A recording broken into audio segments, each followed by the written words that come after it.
여러분 반갑습니다. 옥정 서문학교의 수요 성경 강에 함께 해주셔서 감사합니다. 오늘은 지난주에 이어 욥기 강의 두 번째 시간으로 욥기 1장을 강해하겠습니다. 욥기 1장은 크게 세 부분으로 나눌 수 있습니다. 첫 번째 부분은 1절에서 5절까지로 욥에 대해 소개하는 내용입니다. 두 번째 부분은 6절에서 12절까지로 하늘에서의 첫 번째 장면입니다. 세 번째 부분은 13절에서 22절까지로 땅에서의 첫 번째 장면입니다. 이제 1장의 첫 번째 부분인 1절부터 5절까지를 함께 천천히 읽어보겠습니다. 우스 땅에 욥이라 불리는 사람이 있었는데 그 사람은 온전하고 정직하여 하나님을 경외하며 악에서 떠난 자더라. 그에게 아들 7과 딸 3이 태어나니라. 그의 소유물은 양이 7,000마리요 낙타가 3,000마리요 소가 500결이요 암나귀가 500마리이며 종도 많이 있었으니 이 사람은 동방 사람 중에 가장 훌륭한 자라. 그의 아들들이 자기 생일에 각각 자기의 집에서 잔치를 베풀고 그의 누이 3명도 청하여 함께 먹고 마시더라. 그들이 차례대로 잔치를 끝내면 욥이 그들을 불러다가 성결하게 하되 아침에 일어나서 그들의 명수대로 번제를 드렸으니 이는 욥이 말하기를 혹시 내 아들들이 죄를 범하여 마음으로 하나님을 욕되게 하였을까 함이라. 욥의 행위가 항상 이러하였더라. 5절까지 읽어보시니 어떤 느낌이 드십니까?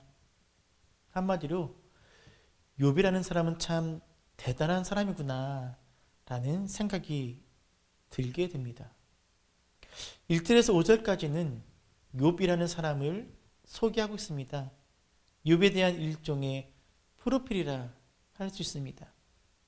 사는 곳과 이름, 성품과 신앙, 자녀들과 소유물, 그리고 자녀 교육에 대한 것까지 욥이라는 사람에 대한 여러 가지 정보를 제공하고 있습니다. 이렇게 욥에 대한 많은 정보들 중에서 가장 중요한 3가지만 살펴보도록 하겠습니다. 첫째, 욥이라는 이름입니다. 욥은 히브리어로 이요브입니다. 욥이라는 이름은 그 이름이 히브리어에서 파생되었는지 아니면 아랍어에서 파생되었는지에 따라 2가지 의미를 갖습니다. 첫째, 아버지는 어디 계신가 라는 뜻입니다. 그리고 둘째, 미움을 받는 자, 핍박을 받는 자라는 뜻입니다. 그런데 사실 굳이 이 둘 중에 하나를 선택할 필요는 없습니다. 왜냐하면 이 2가지 의미가 욥이 처한 실존을 담고 있으며 나아가 욥의 주제를 담아내고 있기 때문입니다. 욥기의 주제는 고난을 당하는 자가 하나님은 어디 계시는가를 찾는 내용입니다. 그래서 욥이라는 이 이름이 이 주제를 잘 표현하고 있습니다. 둘째, 욥의 믿음입니다. 본문은 욥이 온전하고 정직하다고 표현하고 있습니다. 온전하다는 것은 흠잡을 데 없는 순전한 마음을 의미합니다.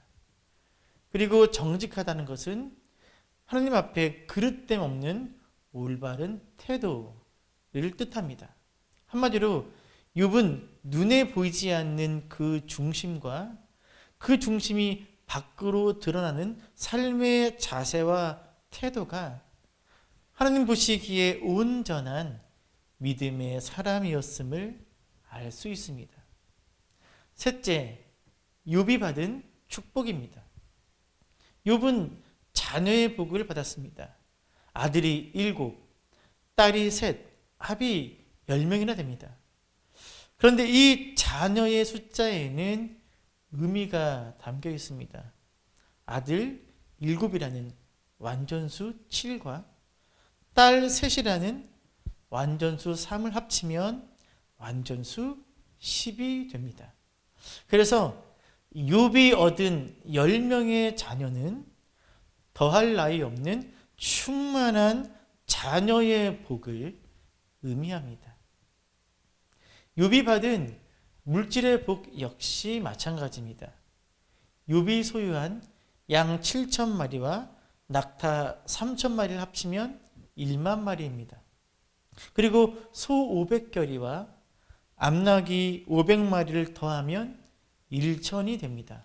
이와 같이 10단위로 끊어지는 것은 고대 민담의 관습으로 상징적 가치를 표현할 때 사용됩니다.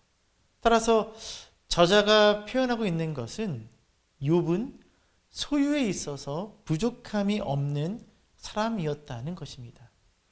이렇듯 욥은 하나님께로부터 자녀의 복, 물질의 복을 충만하게 받은 사람이었음을 알 수 있습니다. 이렇게 욥에 대한 소개가 끝이 났습니다.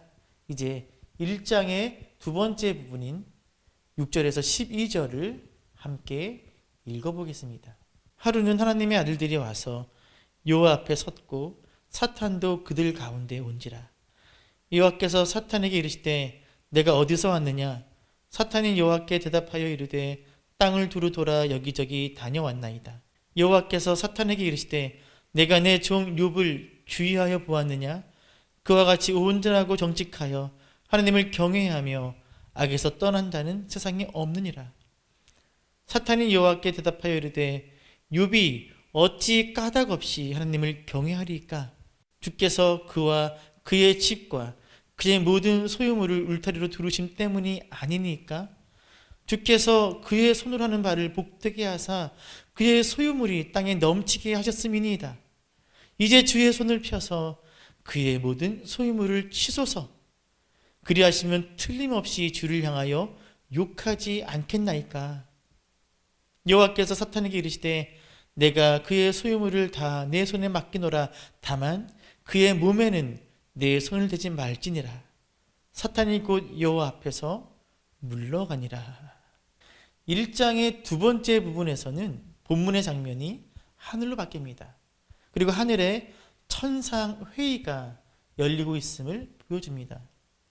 등장인물은 여호와 하나님, 그리고 하나님의 아들들, 그리고 사탄입니다.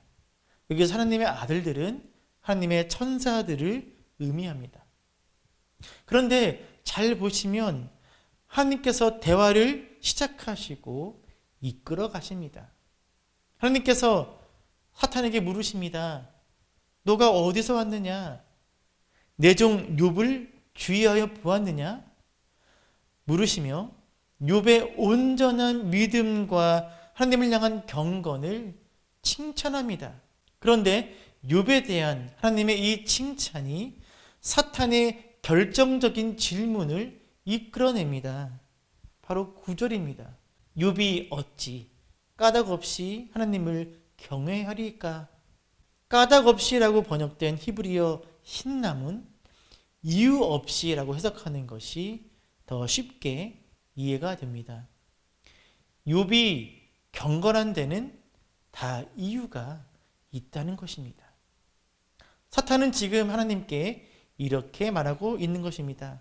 하나님, 저도 욥이 경건한 건 인정합니다.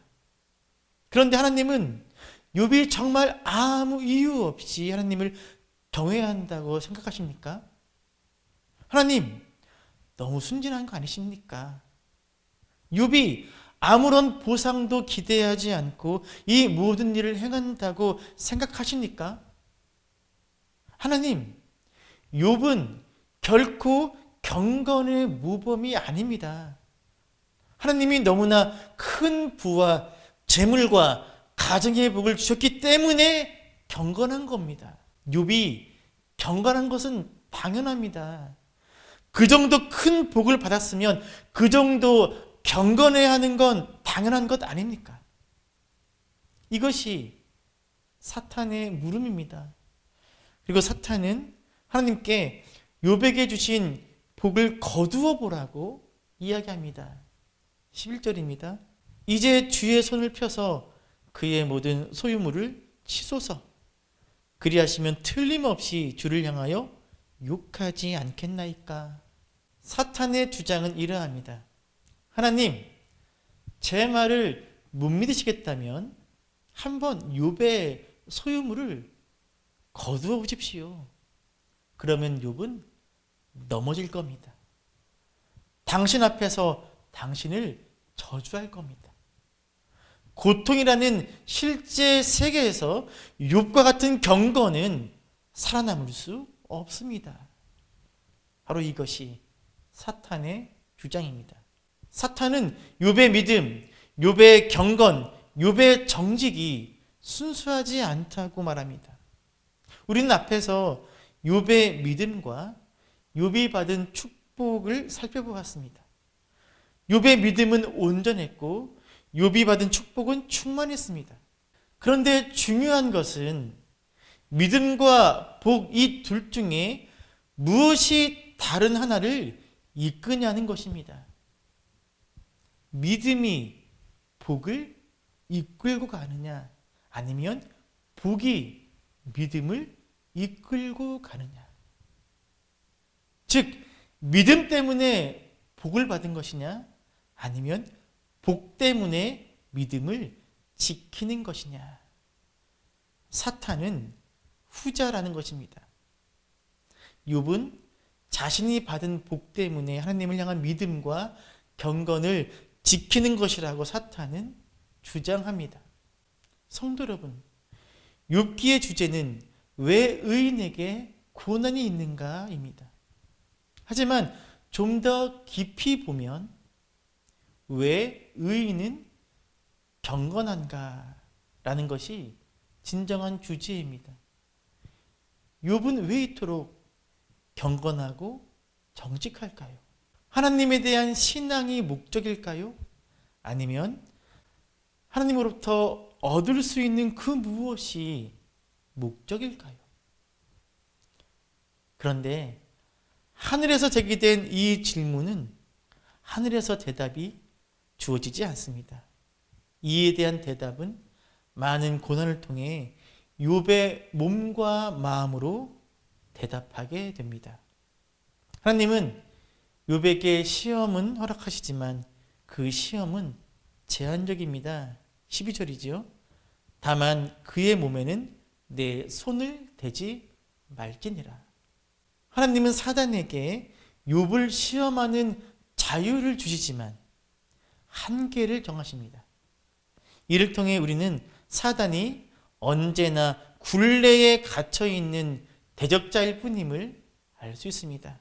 즉, 사탄은 언제나 하나님의 권세와 통치 아래에 있음을 알 수 있습니다. 이렇게 1장의 두 번째 부분이 끝났습니다. 이제 1장의 세 번째 부분인 13절부터 22절을 함께 읽어보겠습니다.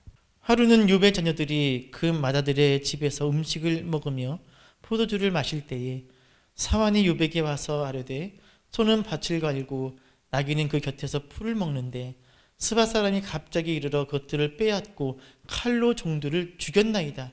나만 홀로 피하였으므로 주인께 아뢰러 왔나이다. 그가 아직 말하는 동안에 또 한 사람이 와서 아뢰되 하나님의 불이 하늘에서 떨어져서 양과 종들을 살라버렸나이다. 나만 홀로 피하였으므로 주인께 아뢰러 왔나이다. 그가 아직 말하는 동안에 또 한 사람이 와서 아뢰되 갈대아 사람이 새 무리를 지어 갑자기 낙타에게 달려들어 그것들을 빼앗으며 칼로 종들을 죽였나이다. 나만 홀로 피하였으므로 주인께 아뢰러 왔나이다. 그가 아직 말하는 동안에 또 한 사람이 와서 아뢰되 주인의 자녀들이 그들의 맏아들의 집에서 음식을 먹으며 포도주를 마시는데 거친 들에서 큰 바람이 와서 집 네모퉁이를 치매 그 청년들 위에 무너짐으로 그들이 죽었나이다. 나만 홀로 피하였으므로 주인께 아뢰러 왔나이다 한지라. 욥이 일어나 겉옷을 찢고 머리털을 밀고 땅에 엎드려 예배하며 이르되 내가 모태에서 알몸으로 나와 싸운즉 또한 알몸이 그리로 돌아가올지라. 주신 이도 여호와시오 거두신 이도 여호와시오니 여호와의 이름이 찬송을 받으실지니이다 하고 이 모든 일에 욥이 범죄하지 아니하고 하나님을 향하여 원망하지 아니하니라. 이제 카메라는 하늘에서 있었던 대화를 전혀 모르고 있는 땅으로 내려와 욥의 자녀들이 벌이고 있는 잔치를 비춥니다. 그리고 너무나 숨가쁘게 재앙이 휘몰아치기 시작합니다.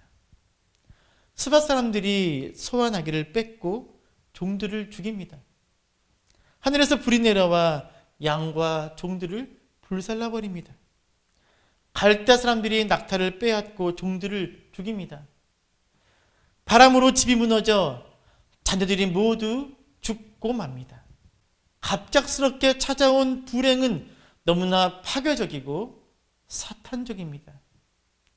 상황을 되돌리거나 통제할 수 있는 일은 아무것도 없었습니다. 그런데 놀라운 것은 이러한 갑작스러운 재앙에 대한 욥의 반응입니다. 욥이 어떻게 반응합니까? 먼저 욥은 하나님께 예배합니다. 물론 겉옷을 찢고 머리털을 밀어서 슬픔을 표현하지만 그러한 애통함을 안고 욥은 하나님을 예배합니다. 참 놀랐습니다. 최선의 상황에서조차 첫 반응으로 하나님께 예배를 드리는 사람이 많지 않은데 이러한 최악의 상황에서 예배를 드릴 수 있는 사람이 우리 중에 얼마나 있을까요? 욥은 이 모든 일 가운데 하나님의 손길을 보고 있습니다. 그래서 그는 가장 먼저 하나님을 향한 예배로 반응합니다. 이어서 욥은 하나님을 찬양합니다. 주신 이도 여호와시오, 가져가신 이도 여호와시라면서 욥은 여호와의 이름을 높이며 찬송합니다. 그리고 욥은 이 모든 일에 대해 하나님을 원망하지 않습니다. 할렐루야! 사탄이 틀렸습니다. 사탄의 말처럼 하나님께서 욥의 모든 소유물을 치셨지만 욥은 사탄의 기대처럼 주님을 향하여 욕하지 않았습니다. 오히려 하나님을 예배하고 찬양했습니다. 하나님을 원망하지도 않습니다. 하나님을 향한 경건과 믿음이 그가 받은 복 때문이 아니었음이 증명된 것입니다.